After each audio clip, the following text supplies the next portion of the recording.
Welcome to 12 News at 5:30. I'm Jade Alexa. And I'm Chloe Ortega. Thanks for joining us. And Jacob and Jade, I don't know if you guys have noticed, but it's been breezy these past few days. Has been breezy. And you know what's on my mind really with the oranges on the screen there with your sweat cast? I'm thinking about Halloween candy. Oh, candy corn is what I think of. This I do not does like look candy like a candy corn.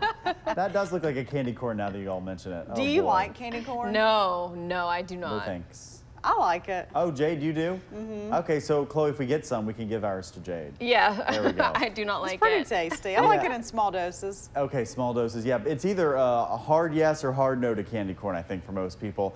For me, it's a hard no on the humidity this morning because it feels like August. We're almost ready to this fall weather. It's going to come this weekend, but it's still very muggy, and that's from that south wind that we're getting. Fairgrounds this morning, a little bit less hot than we were yesterday. 69 in Jackson, 65 this morning in Hattiesburg.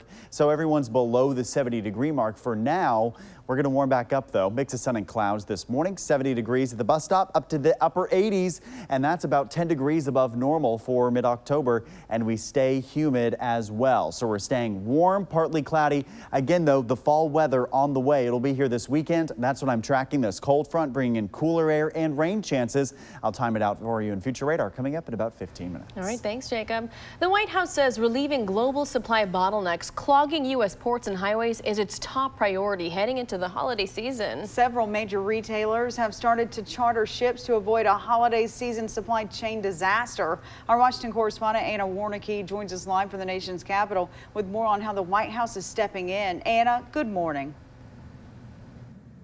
Good morning. That's right. Today, President Biden will meet with top industry leaders to address these delays and how to relieve some of this congestion to ramp up operations before the holiday season. The White House says it's addressing the traffic jam of ships offshore. The delay of goods getting through to our ports, enabling them to get to people in the country. We know that's one of the bottlenecks in the supply chain. White House Press Secretary Jen Psaki says President Biden will sit down with top industry leaders on Wednesday, both from the private and public sector, to try and relieve the congestion at major ports in Los Angeles, Houston, and Savannah, Georgia. Solving this issue is going to require cooperation between the private sector, including rail and trucking, ports, and labor unions. In June, the White House launched the Supply Chain Disruptions Task Force to address short-term supply chain bottlenecks. But with the holiday season just around the corner, some companies feared the port delays will only get worse, even impacting customers from getting their orders in time. People who are preparing for holidays, for Christmas, whatever they may celebrate, birthdays, to order goods and get them to people's homes. Lawmakers on Capitol Hill are also working to mitigate the issue.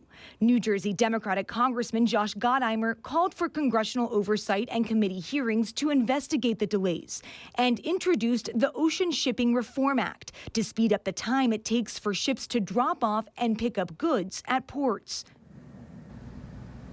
The meeting will take place virtually at 1:45 p.m. this afternoon, and then shortly after, President Biden is scheduled to deliver remarks from the East Room of the White House. For now, live in Washington, I'm Anna Warnicki. Back to you. Anna, a lot of top executives are expected to attend today's meeting, with the president. Do we know who will be there?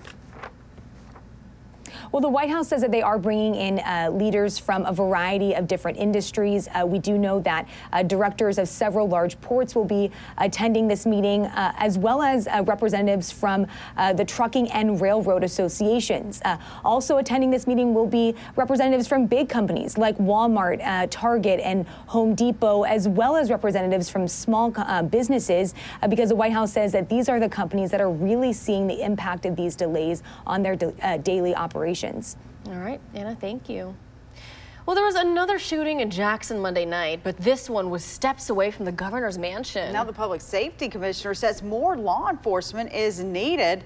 12 News' Leah Williams joins us live outside the governor's mansion with a response from the commissioner of the public safety department. Leah, good morning.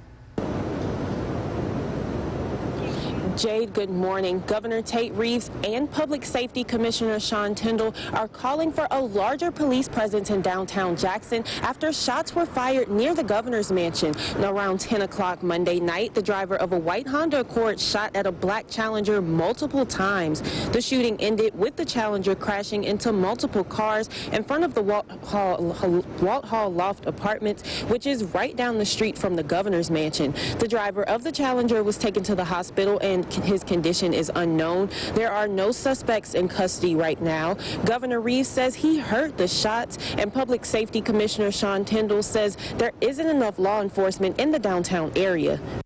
We've got to do a better job, and part of that is getting the buy-in from the legislature to increase the number of Capitol Police that we have so that we can do that job.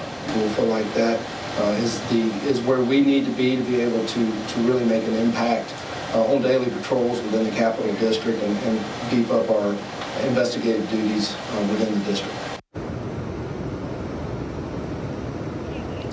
Right now, there are only about 78 Capitol policemen, and there's a request for 150. Now, Commissioner Tindell says that Mississippi Highway Patrol is still patrolling the city as part of legislation passed in March. Live in Jackson, Leah Williams, 12 News. Thanks, Leah. A special session on approving medical marijuana in Mississippi could be happening soon.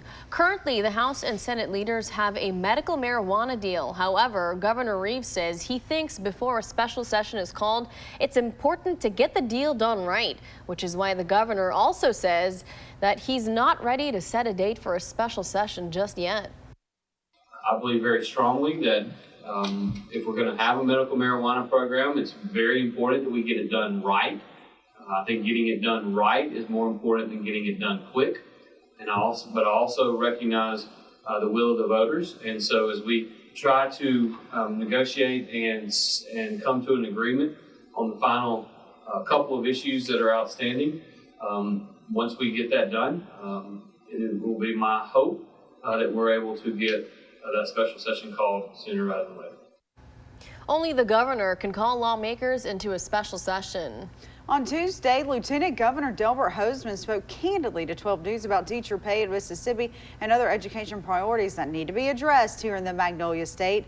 Right now, teacher pay in Mississippi ranks among the lowest in the country. The starting salary for educators is around $37,000 a year.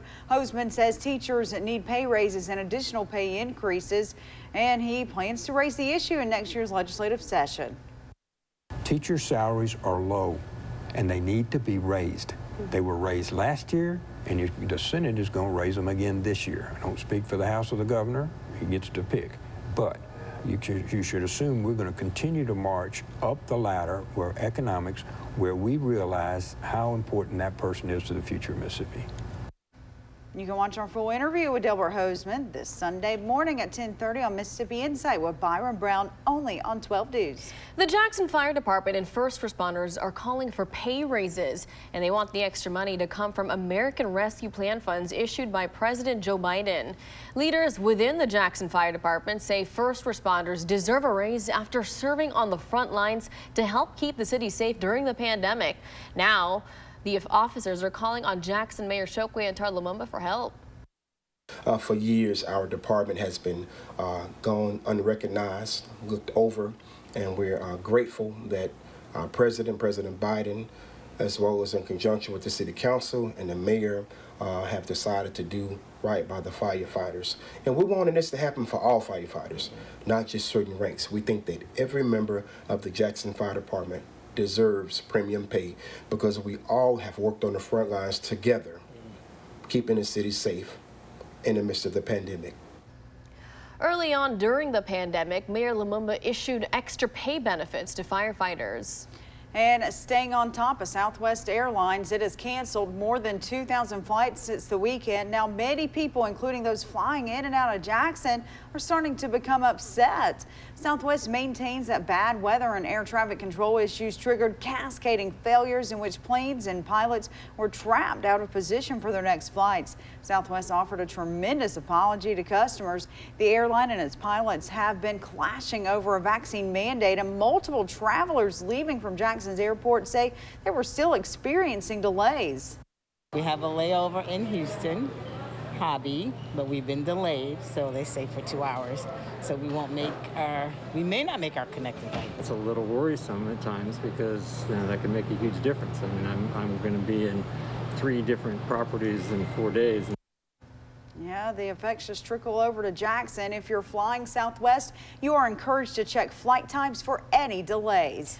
Governor Tate Reeves and the Department of Public Safety Commissioner Sean Tindell talked about the success of the Skip the Line program at DMVs across the state. The goal of the program is to lower in-person wait times at driver service locations in the Magnolia State. An online appointment system has been implemented, as well as a live camera feed, so you can check and see how long lines are before you even get to the DMV. Governor Reeves says the changes implemented by his administration needed to happen. When we came into office in early 2020, in-person wait times exceeded over 2 hours. Let that number sink in.